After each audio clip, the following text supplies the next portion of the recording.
Hi guys, today I'm going to be showing you how to deploy Kali Linux, the Kali Linux penetration and testing operating system is a virtual machine on VMware Fusion.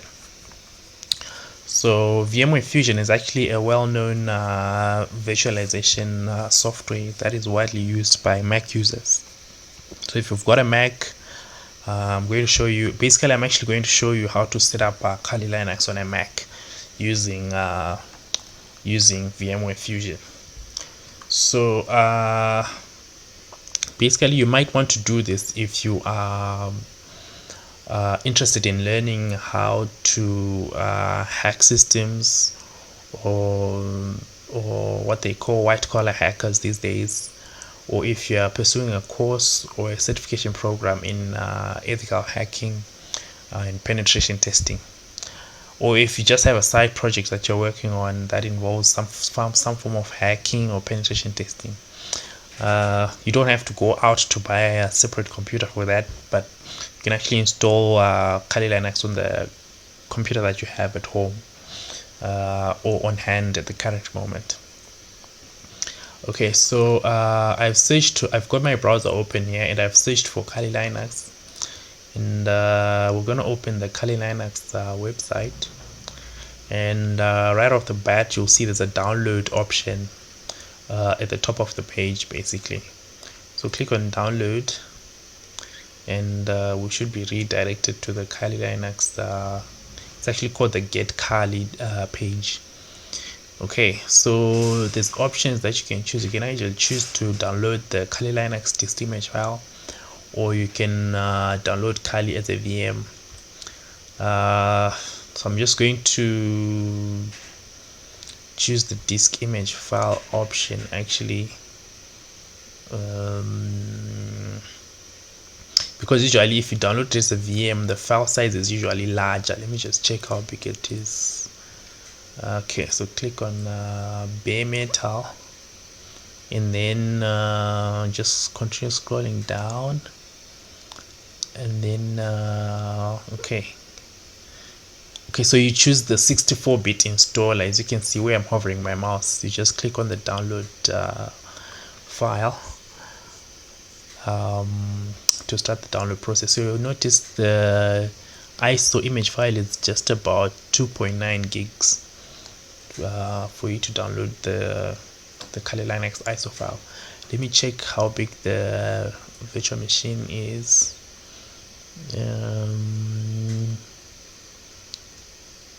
It's actually not that big, because it's actually right about the same size. Usually they are much significantly larger than this, but in this tutorial I'm actually just going to show you using the Kali Linux disk image file, because usually that's what I usually use whenever I'm creating a virtual machine. So in the next section, in the next step, I'm then going to show you how to create the virtual machine in VMware Fusion.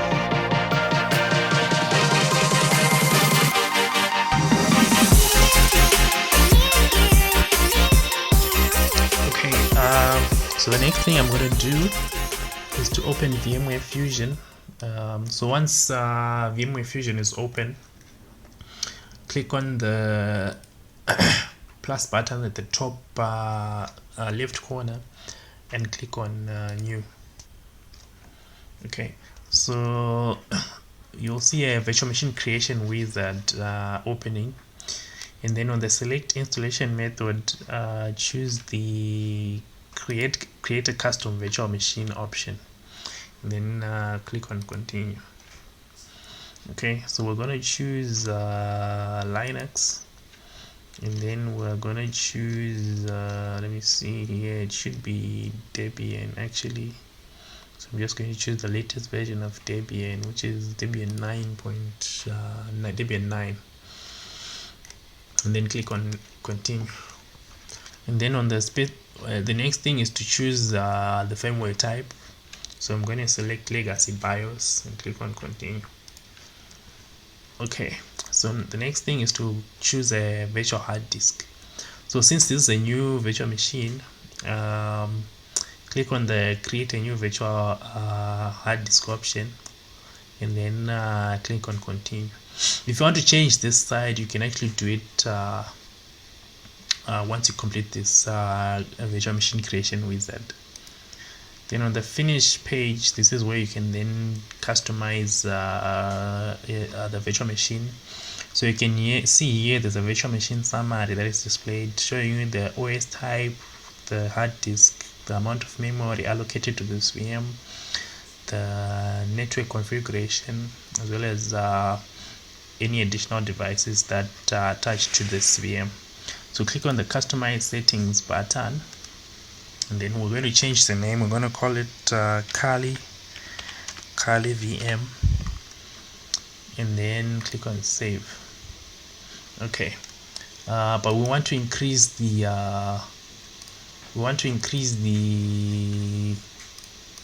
the amount of memory and the size of the hard disk. So right click on the VM and click on settings, and then go to processors and memory, and then we're going to increase the amount of memory to 2048 MB or 2 gigs of RAM. And then the other thing that we're gonna do is to increase the hard disk size. So click on hard disk and then increase it to about I'll just use 50 gig. Let me see on advanced options. Just make sure that click on advanced options and make sure that the split into multiple files option is selected, because this will actually save the physical space on your hard disk rather than pre-allocating this. Because if you pre-allocate it, it means this VM is going to take 50 gigs of storage from your physical hard disk, which might squeeze up your hard disk space resources. So click on apply and then click on show all. I'm just going to check again my memory options. Okay, so sure. So once you've done this, the next thing that we're going to do is to attach the Kali Linux disk image file to this VM. So click on CD DVD IDE, then click on the connect CD DVD checkbox, and then so there's a section where it says this CD drive is configured to use the following. Click on that drop down option and click on choose a disk or disk image. Okay, so a file selection window will be displayed. So go to the folder where you've saved your Kali Linux ISO image file, click on it and click on open. Okay, so you can see I've selected the Kali Linux disk image file. Let me just check my advanced options. So the bus type, you just need to make sure that it's set to IDE, because we chose a legacy BIOS. Okay, so I'm just going to click on show all. So once you've made these changes, you can actually close out of the settings window, and the next step is then to start the Kali Linux installation process.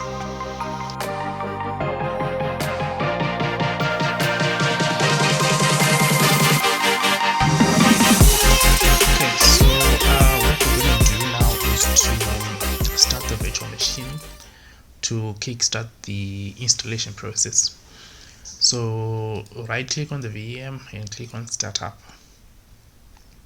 So this should start the VM, and it should boot using the Kali Linux ISO image file that we configured in the previous step. Okay, so once it's booted up, you should see the Kali Linux installer menu. So the first thing to select is the graphical install option. So use your keyboard arrows to select the graphical install option, and then press enter. So once you've pressed enter, it should then launch the graphical version of the Kali Linux installer. So it's actually loading up now, and we should see installation options right about now. Okay, so the first thing that you need to do is to select a language. So this language is the one that will be used for the installation process. So I'm going to choose English, which is the default language. Then click on continue. The next step is then to select your location. So the location that you choose is actually the time, is also determine the time zone that your system will use. So it will also even determine where Kali Linux will actually download updates from. So in this case, I'm going to choose South Africa and then click on continue. And then on the configure keyboard section, if you use the standard QWERTY keyboard, just select the American English and click on continue. So what it's now doing is it's mounting the installation media, and then let me just see if there's any other additional options that we need to select, because actually what it's doing now is it's loading installer components from the Kali Linux disk image file. So we just have to wait for the process to complete for us to then see if there's any additional options that need to be configured. Okay, it seems like most of the steps is actually automatically detecting. Okay.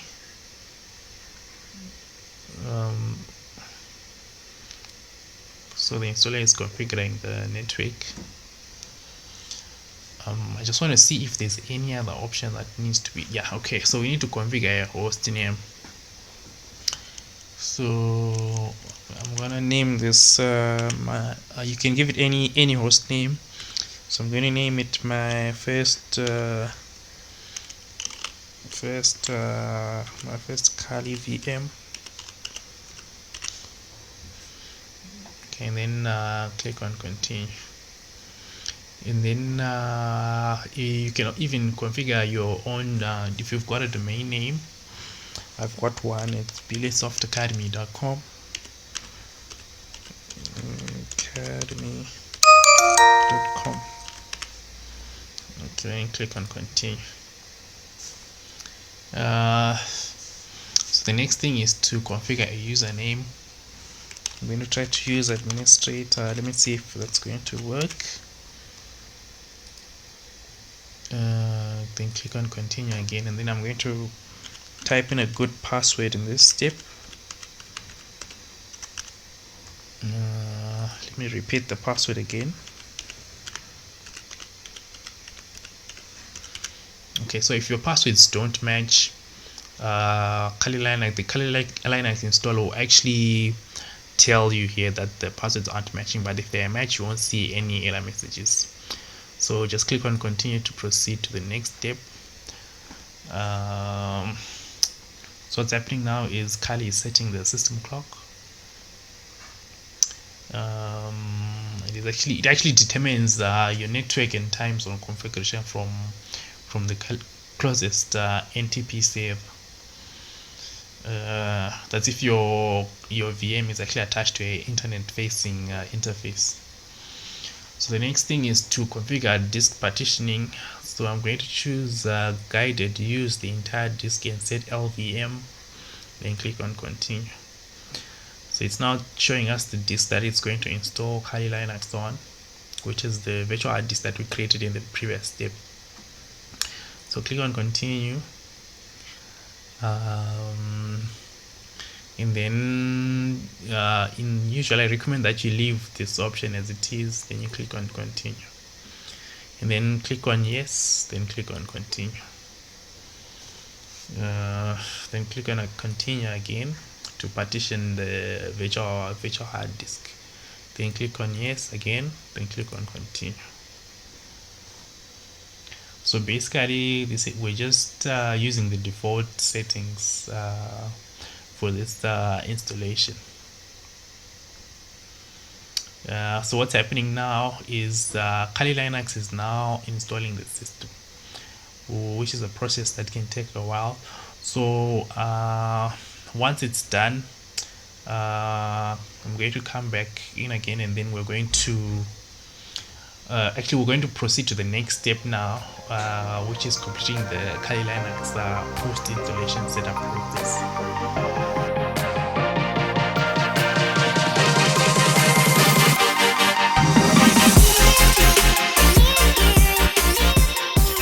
Okay, so during the installation,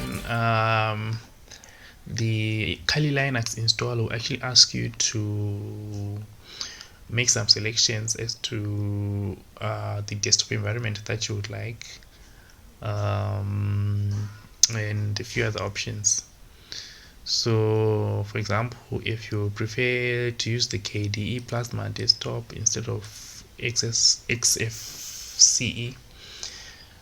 or if you want to use Genome, you can make those selections here. So once you've made those choices of what you'd like or what you'd like to remove, click on continue, and then the installation should proceed. So we're just going to wait for this installation to complete, and once it's done, we're then going to complete the post installation setup process.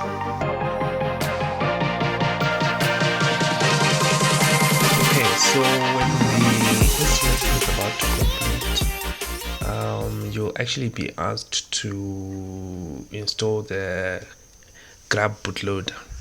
So actually what happens is the Kali Linux installer will actually detect that this is a new installation that is being done, and then it will ask you to choose whether to install the Grub bootloader or not.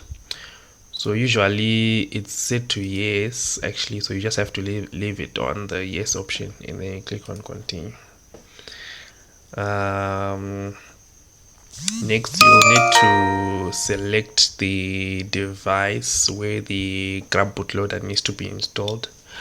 So we're going to select the dev SDA folder, and then click on continue. Okay, so the Grub bootloader is now being installed to the directory that we've chosen. Okay, so actually Linux systems use Grub during system boot up. It actually stands for GRAND Unified Bootloader. So it was like it's actually a piece of it's actually the program that finds the OS and loads all the components that are needed to run Kali Linux. Okay, so the installation is now finishing up, and once it's done, we are then going to do some post installation setup tasks.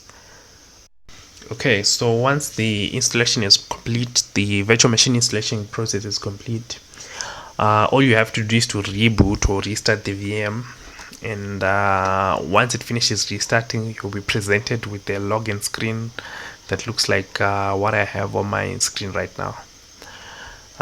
So all you have to do is to enter the password that you configured during Kali Linux installation, which is what I'm doing now, and then you press enter. So I'm actually going to show you two important things that you need to do after installing Kali Linux. The first one being I'm going to show you how to check for and install system and package updates, and then I'm then going to show you how to install VMware tools. So to install updates, click on the Kali Linux logo or the application launcher, and then you click on applications, and then on the top search bar, search for update. Just type update, and then open the updates discover application. Okay, so in the updates discover application, this is where you can then install Kali Linux updates. They can be updates for applications, or they can actually be updates for system components. Alternatively, you can actually use the command line interface. go to the click on the Kali Linux logo again, and then click on applications, and then search for terminal. You can actually use the mate terminal. Let me see which other option do we have here, or the console. Let me see. Okay, let me try out the console. Actually, let's use the mate terminal. So you can then run the command sudo su. So this will change from the administrator user account to the root user account. So I'm just going to type in my password. Okay, and then we're now root, and then you then run the command apt-get update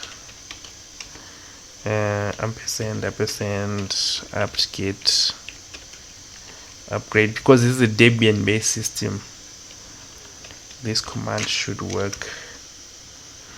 Okay, so if there's an internet connection, you actually see some output here of Kali Linux checking for updates. Okay, so it's now telling us that all of these system packages can be updated. So all you have to do is just to press yes, and then you press the enter, and then you have to run the upgrade. So those are the two ways that you can actually use to check for check for and install system and package updates. It's very important that you do this, so that if there's any additional packages or applications that you're going to use later, you won't face problems or hiccups, because all your packages will be on their latest versions. And then the next thing that you need to do is to install VMware tools. So to do so, you click on virtual machine, and then you click on install VMware tools. Click on install, and then you should see a pop-up message here. Okay, yeah, so it's now asking you to confirm if you'd want to mount the VMware tools CD image.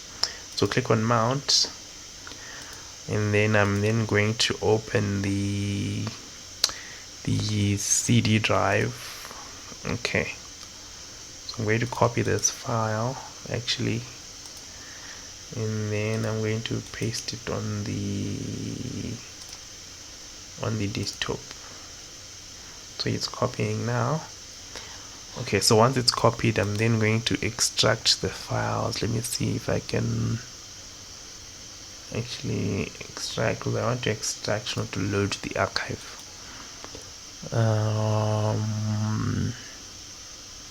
Let's say open with arc. Let's see.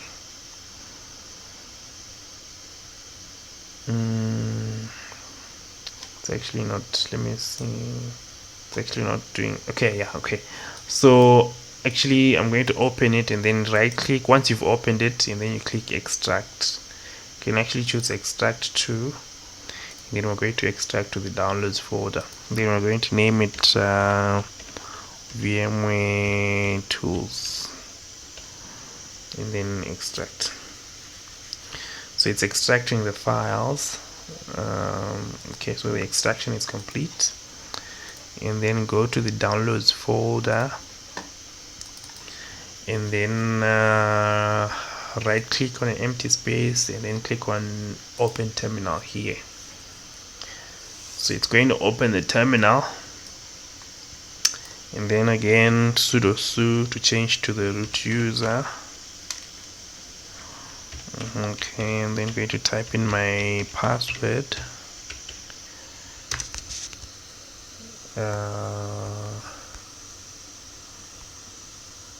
Okay, and then I'm going to can you see, so we're going to use this vmware-install.pl file. So you just run vmware-install. Wait, let me just see if I got that correctly. Sorry about that. .pl.